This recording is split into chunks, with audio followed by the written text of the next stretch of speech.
All right, so this video is going to be about the zero product property. The zero product property is used to find x-intercepts, which are often also called roots, zeros, or just flat out solutions. So if a question is asking you to find the x-intercepts, roots, zeros, or solutions, they're all talking about the same thing, which is x-intercepts. And if you remember from the previous video, we outlined what each of the vocabulary terms were. Here's x-intercepts. They are where the equation or the graph crosses the x-axis. So I'm going to show you guys a really funky function real quick. Let's see. This one's not a quadratic function, but it should help us. Let me actually redraw this. It should help us understand what x-intercepts exactly are and how they're used. So here I'm going to pinpoint all of the x-intercepts of this graph. So there's one right here, one right here, here, and here. Now pause this video and determine what the y values are for each of these. What are the y values? So hopefully you should have gotten y equals 0 for this one, y equals 0 for this one, y equals 0, and for this one, y equals 0. So for all x-intercepts,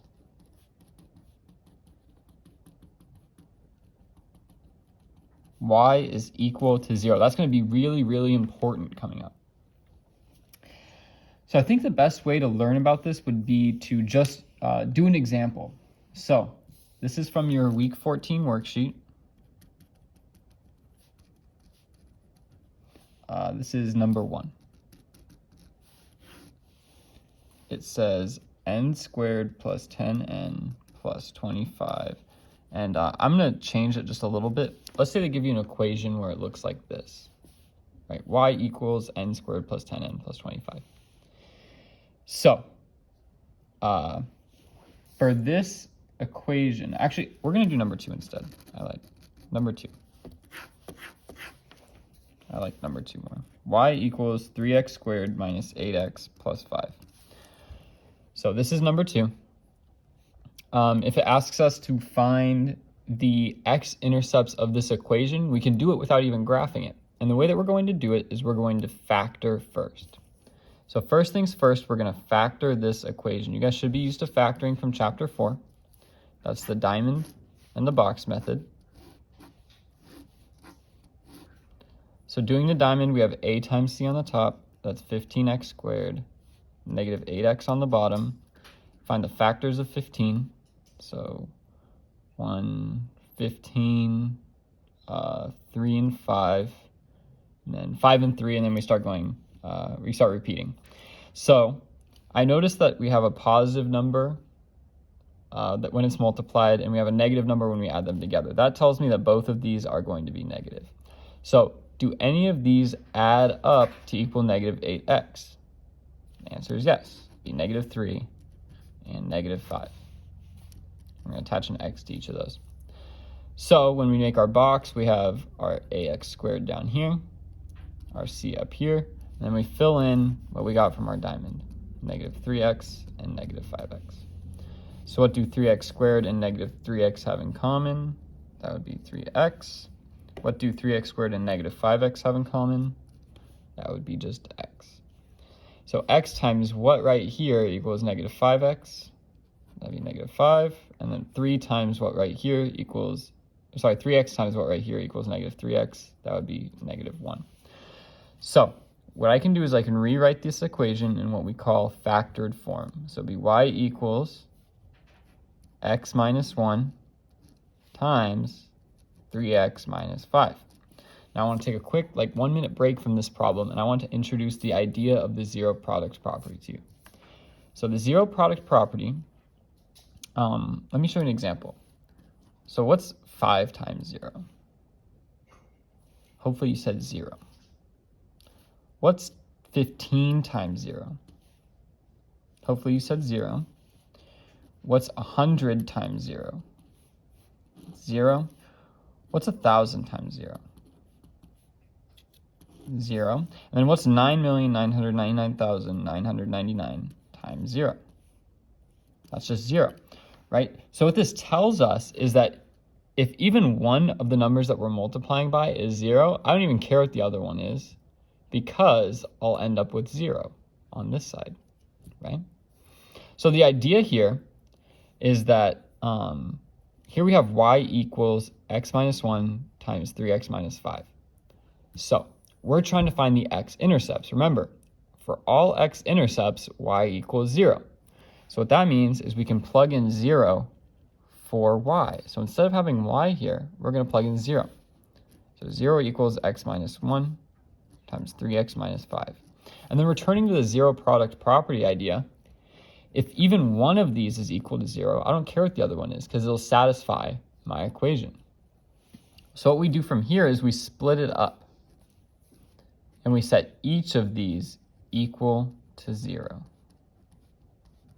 Just like that. Now we solve for x. So add 1 to both sides and we get x equals 1. Add 5 to both sides. We get 3x equals 5. We're still not done. X isn't by itself. So we divide by 3. So x equals 5/3. So what this tells us is that on our graph, our x-intercepts are at x equals 1 and x equals 5/3.